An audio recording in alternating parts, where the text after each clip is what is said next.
April 1st of receiving all of the reports for compliance on the property tax incentive plan. And I'll just kick it off by saying we're happy to report that all companies that are currently on a property tax incentive plan are in compliance with said plan, with all of their requirements there. But with that, I'm going to turn it over to Greasy to just go through all of those and then be able to answer any questions that any of you might have for us this morning. I just shared my screen, so hopefully you all can see that, and I'm going to turn it over to her to run the show. All right, so everyone can see the screen, correct? Yes. Okay, perfect. So this is the same kind of process report that we showed in the last meeting, just so that we have a clear understanding of how we manage the compliance process. So we are, all businesses reported on time by April 1st, and we were able to get their responses to them within the first week of them reporting. So the agreement language over here, this is the official legal language in which every company receives within their bond documents when we do a tax incentive. So I just have that there as an example for you. But again, we do an agreement, and then once their incentive is triggered by them receiving their certificate of occupancy, their incentive goes in place January 1 after they receive that certificate of occupancy. They must then report the following year. So remembering that reporting is 1 year behind the actual incentive. So it's any clawbacks would be a retroactive clawback on them. So the report that you will have below is their 2023 report, but it is for calendar year 2022. So these are the companies that are on a tax incentive currently, except for Google. Google's not listed here, and it is because they are under a different process. They are under a pilot agreement, payment in lieu of taxes. They have a set amount that they pay annually as part of theirs, and their compliance requirements are just different. It's about incentive or investment there. So you have BioLife Baxter, which was done, which is in the city of Douglasville. They are in compliance. You will see that their jobs created is less than what they agreed to, but when you factor in their investment, their jobs, and their average hourly wage being above what they committed to, they come in at about a 93% in compliance. And because it's in the city operates at an 80%. We also have gone into that percentage approval as well, because that is the state requirement.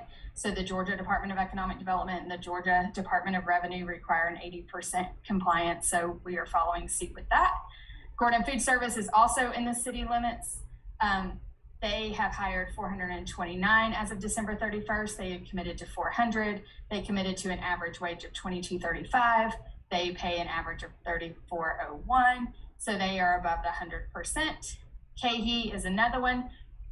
You will notice that sometimes when they invest, if they have, oh, yes, David. You're on mute. I'm off mute. So just to make sure I'm clear, and again, the agreements that we've entered into under the program don't have, if I recall, at least the ones that I remember us doing, do not have the constraint or the incentive portion that you just described that has been dictated by the state. So if we agree to 55 job, those are the job. I mean, there's not this performance percentage was not a part of that calculation. Yes, in the city it is. The ones that are done by the City Development Authority, Authority always had the 80%. The county did not. Okay, I just want to make sure that distinction. Yeah, in the new ones though, they do. And if they have any kind of state incentive, the state requires us to put the 80% threshold into our agreement. So if they have any kind of REBA or any kind of significant incentive, discretionary incentive by the state, we are then required to comply with their benchmarks as well. So the only ones here, like Southwire, are like that. Medline. Yeah, I just want to make sure. Where the county actually have fell off. Yes. Okay. The ones that were 100% with the county have actually fell off. So Okay. we're good there. But you will see KHE only committed to 45 employees and they have hired 417, which causes them to go up to 375% in compliance across the board. What I was also mentioning is once they have hit their bond threshold, the 31 million, as you see on KHE, they just report that they have met that threshold. They are not required to report any overage to that, just leading up to it as they draw down. So just so you know, that's kind of what that looks like. And so you'll see that on KHE, Medline, on Medline's second one, and on Southwire, they just report that they have met that threshold. And I'll also add, in some of these, some are equipment only. In the case of, I believe, Medline, they're equipment only. In some instances, they might be just real estate only, and then in other instances, it's real estate and equipment. So they're all a little different on those. And sometimes the ones that are real estate only typically are ones where it's a developer involved scenario where the developer owns the building and the company is a tenant in the building. Correct. So you will see over here on the percentages, performance percentages, that they are all, except for BioLife, over the 100%. On switches, I do just want to point out, we are still just monitoring their phase one. So when you see this $413 million, they are working towards their $702 million total bond cap. They committed to, in phase one, doing 140 million and hiring 20 people. Once we trigger phase two, that will get delineated a little bit, and you'll see that total for phase one likely go down because we will shift whatever investment was made till phase two. But this is their total investment into the project to date. But again, we're only monitoring phase one right now because they haven't received their certificate of occupancy for their phase two building. And it's on that in particular one, there are 3 10-year property tax incentives. And so each incentive follows the building. So the investments being made, you got one building that's been completed while I believe 2 are under construction. So that's what those investments are going to. Correct. So it's fairly. Any questions there? I just want to go back to make sure I'm clear, because again, I know these are all in the city. The state, again, the 80% threshold is, I think, is fine. What I'm trying to make sure I understand is, as long as they meet the 80% threshold, you're saying I can't execute a clawback if they don't perform under other parts of my agreement? Is that what you're telling me? All the agreements are reflected in what that requirement is. So yes, if it's in the agreement, and I think as Breezy mentioned, some of the ones in the past that had the 100% compliance requirement have fallen off.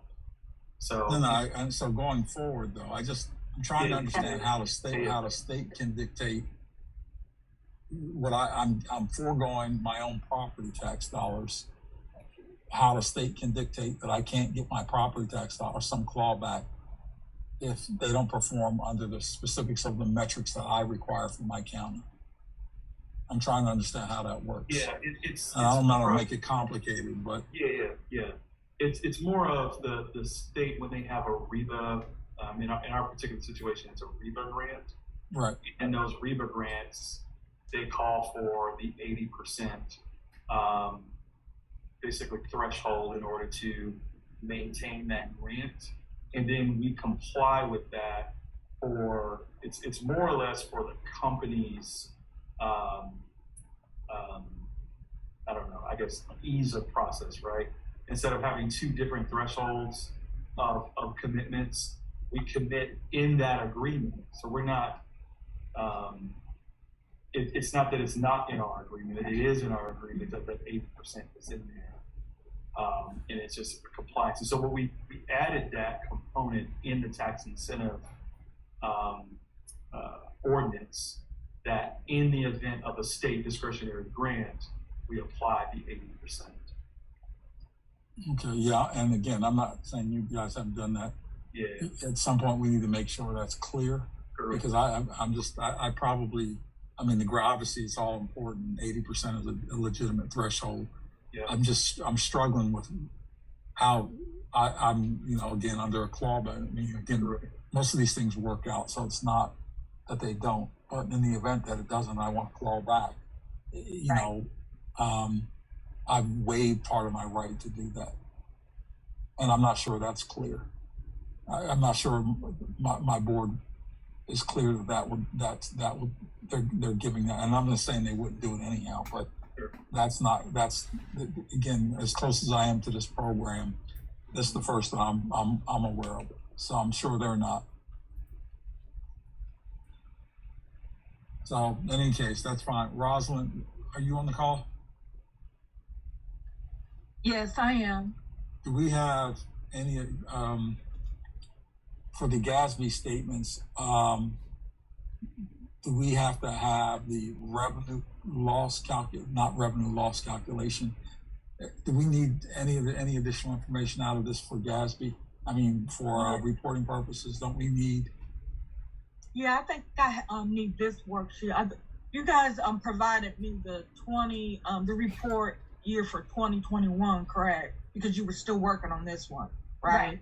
Yeah, so we'll send you this one as well. Okay. Okay, thank you. Yeah, of course. Okay, that's it. I'm sorry. Keep going. No, you're fine. We have one more slide that just goes into the schedule so that you can just know what is coming ahead.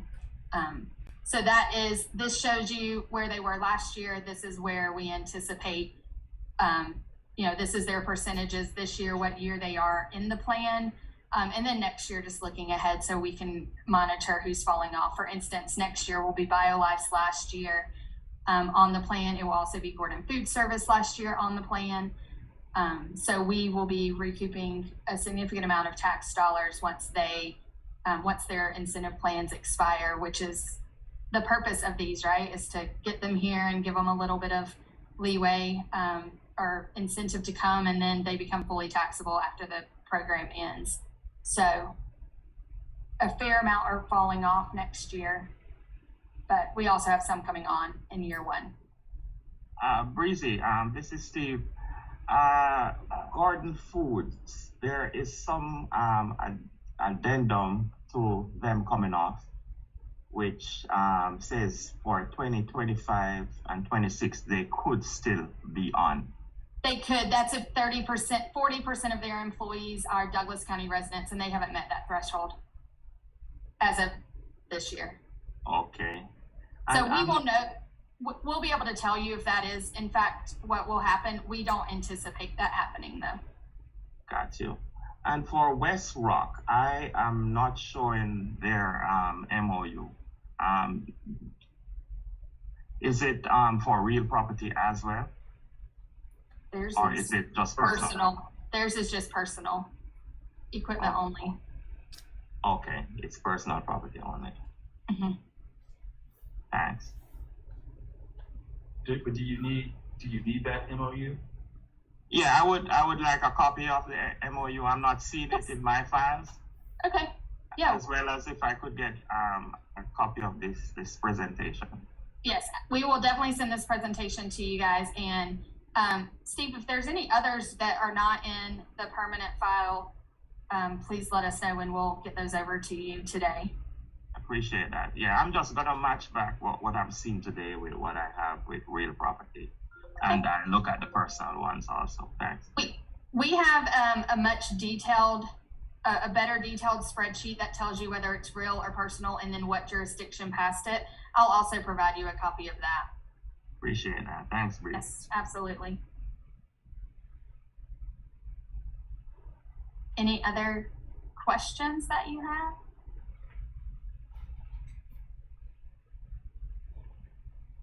All right. No, I'm good on my end. Yeah. Okay. We're good as well.